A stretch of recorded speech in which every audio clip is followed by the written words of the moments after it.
BOA 모닝뉴스입니다. 일정을 하루 연장하며 한국에 머물렀던 스티븐 비건 미 국무부 대북 특별대표가 23일 오전 미국으로 돌아갔습니다. 주목됐던 북한 측과의 접촉은 없었는데 미국 비난 수위를 높이고 있는 북한은 리영호 외무상이 직접 나서 폼페오 국무장관을 비난하며 실무 협상 재개 전망을 어둡게 했습니다. 서울에서 안소영 기자입니다. 일정을 연장하며 한국에 머물렀던 스티븐 비건 대북 특별대표는 출국길에서 취재진 질문에 어떤 답도 하지 않았습니다. 북한이 미한 연합훈련 종료 후 실무협상 재개 의사를 밝혔던 만큼 훈련 종료 시점 한국을 방문한 비건 대표의 북한 측 접촉 가능성이 제기됐지만 회동은 이루어지지 않았습니다. 오히려 북한은 비건 대표 방문 기간 미국을 직접 비난한 데 이어 23일에는 리용호 외무상이 담화를 통해 폼페오 국무장관은 미국 외교의 독초라며 노골적으로 비난했습니다. 또 북한은 대화와 대결 모두 다 준비돼 있다면서 미국이 제재로 맞서겠다면 북한은 미국의 가장 큰 위협으로 오래 남을 것이라고 경고하기도 했습니다. 21일 폼페오 장관이 미 언론 인터뷰를 통해 김정은 위원장의 비핵화에 희망적이며 그러나 그러지 않을 경우 가장 강력한 제재를 계속 유지하고 비핵화가 올바른 일이라고 그들을 설득하기 위해 계속 노력할 것이라고 한 발언을 거칠게 비난한 겁니다. 전문가들은 미국 실무협상 재개 전망이 어둡다고 분석했습니다. 영변 핵시설과 제재 완화 문제 등을 두고 미국 양측이 서로 접점을 찾지 못하면 협상은 재개될 수 없다는 것입니다. 하노이에서 드러났던 비핵화에 대한 양측의 입장차가 지금 전혀 좁혀지지 않고 있다는 점이거든요. 물밑 접촉에서. 북한 리용호 외무상의 비난 담화는 한국 정부의 한일 군사정보보호협정 파기 결정까지 고려한 전략적 움직임이라는 분석도 나왔습니다. 지소미아 파기까지 고려해서 자신들에게 보다 유리한 전략 환경이 조성했다는 인식하에서 아주 강도 높은 이렇게 비난을 하고 이렇게 치고 나왔다고 봐요. 반면 미북 대화의 실무와 책임자급 인사 개편이 예상되는 29일 북한 최고인민회의 2차 대의원회의가 끝나면 협상 재개 시점을 가늠해 볼 수 있다는 관측도 나옵니다. 서울에서 BOA 뉴스 안소영입니다. 마크 에스퍼 국방장관이 23일 정경두 한국 국방장관과 통화하고 한국 정부의 한일 정보보호협정 지소미아 종료 결정에 대해 거듭 우려를 표한 것으로 알려졌습니다. 한국 측 요청으로 이뤄진 이번 통화에서 에스퍼 장관은 지소미아 종료에 대해 우려와 실망감을 나타내며 미한일 안보협력 유지를 위해 긴밀히 소통하고 협력해야 한다는 점을 강조했다고 한국 국방부 측은 밝혔습니다. 이에 정경두 국방장관은 일본이 한국 정부의 노력에도 불구하고 무성의한 태도로 나와 불가피한 결정을 내렸다는 한국 측의 입장을 설명한 것으로 전해졌습니다. 앞서 미 국방부는 한국 정부의 지소미아 파기 발표 직후 한일 양국이 신속히 협력하길 권장한다는 논평을 낸 데 이어 한국 정부의 결정에 대해 우려와 실망감을 표명한다는 입장을 추가로 밝혔습니다. 아베 신조 일본 총리는 한일 군사정보보호협정 지소미아 종료가 미한일 3국 안보 공조에 영향을 줘서는 안 된다고 말했습니다. 아베 총리는 23일 기자들을 만나 이 같은 입장을 밝히고 앞으로 미국과 제대로 연계하면서 지역의 평화와 안정을 확보하고 일본의 안전을 보호하기 위한 대응을 해나가고 싶다고 밝혔습니다. 한국에 대해선 청구권 협정을 위반하는 등 국가 간 신뢰관계를 해치는 대응을 유감스럽게도 계속하고 있다면서 신뢰를 회복하고 약속을 우선시켜줬으면 한다고 말했습니다.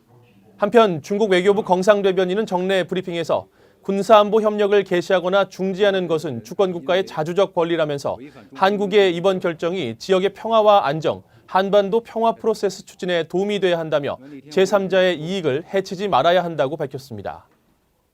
한일 군사정보협정 중단 결정을 놓고 미국의 전직 외교안보 고위 관리들은 매우 비판적입니다.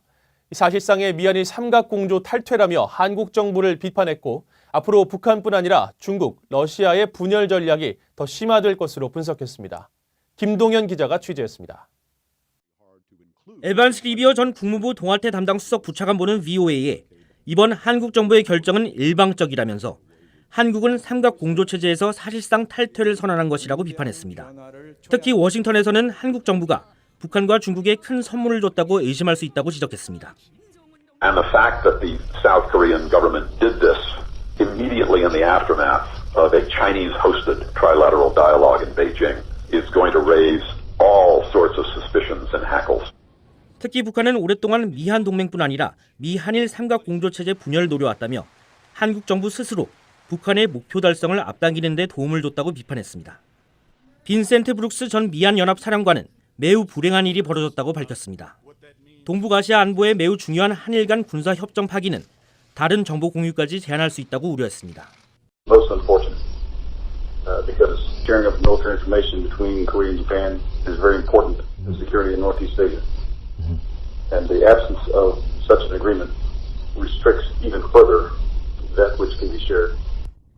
이번 결정으로 70년간 영내 번영과 안정을 이끈 미한일 공조체제가 더 큰 위험에 직면하게 됐다면서 앞으로 벌어질 중국과 러시아의 공세도 우려했습니다. 미첼 리스 전 국무부 정책실장은 이번 한국 정부의 중단 결정은 국내 정치 이해관계를 자국민의 국익보다 우선시한 결과라고 평가했습니다. It's clearly a triumph of domestic politics in South Korea, superseding the national interests of the South Korean people.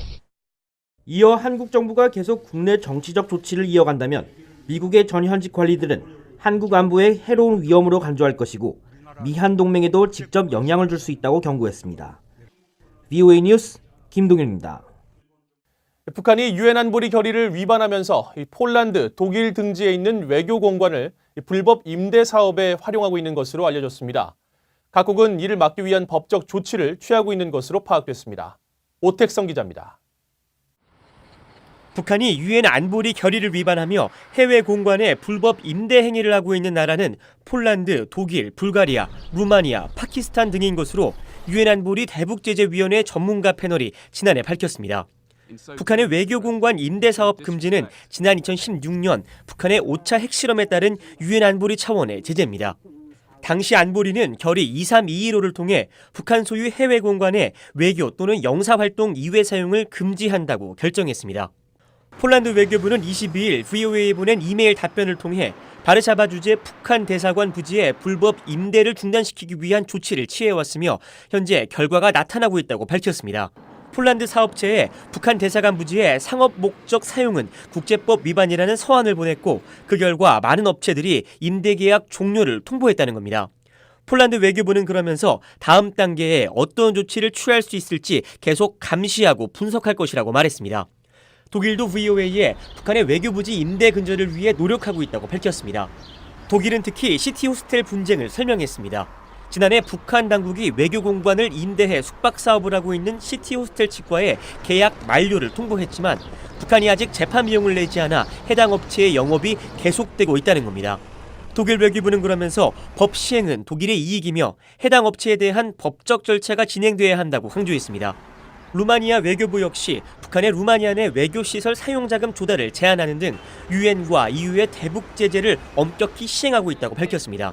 VOA 뉴스 오택성입니다. 북한과 러시아 당국이 러시아 연해주 지역을 기반으로 한 전자상거래 사이트 운영을 논의 중인 것으로 알려졌습니다.